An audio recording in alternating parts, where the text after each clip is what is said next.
নমস্কার, ওম সাইরাম বন্ধুরা। আজকে আমি একটি নতুন খাবার তৈরি করছি। এটার নাম হচ্ছে প্যানকেক নান। দেখুন আমি কিভাবে করছি। ফ্রাই প্যানে করছি, ফ্রাই প্যান তাওয়াতে। এতে কিন্তু আমি কোনো তেল কিছুই ব্যবহার করিনি।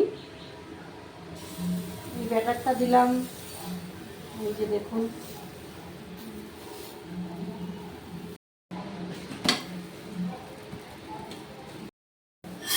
এই হচ্ছে বন্ধুরা আমাদের প্যানকেক নান রেডি হয়ে গেছে। এই যে দেখুন, আগে থেকে এটা করে রেখেছিলাম। এই যে এটা রাখলাম। এর সাথে খাবারের জন্যে করেছি আমি স্পেশাল এই চাটনিটা। এটাতে বাদাম, ধনেপাতা, তারপরে ছোলা, অনেক কিছু দিয়ে এই চাটনিটা করা।